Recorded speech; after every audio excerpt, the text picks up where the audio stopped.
first I'm going to talk about first. We're going to put the olives right there. Into these layers right there.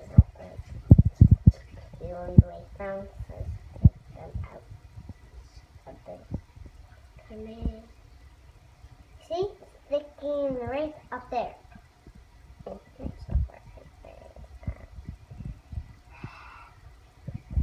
Alright, around through the gap.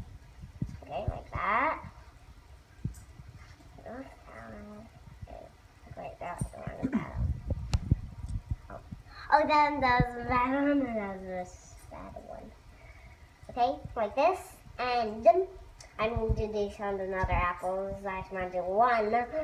Okay, and oh. Wait. And take the cream cheese out. It's a Worcester cream cheese. I don't want my one to get divorced. You have to give me it. Oh,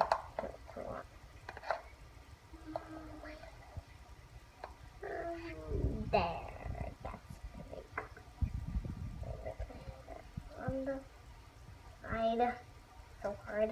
Now to clean my hands. The cream cheese is hard.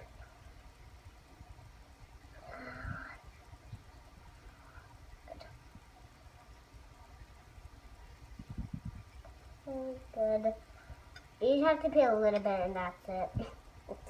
Not kind of easy. There, and there, and there, and there. And that's it. That's how you do it.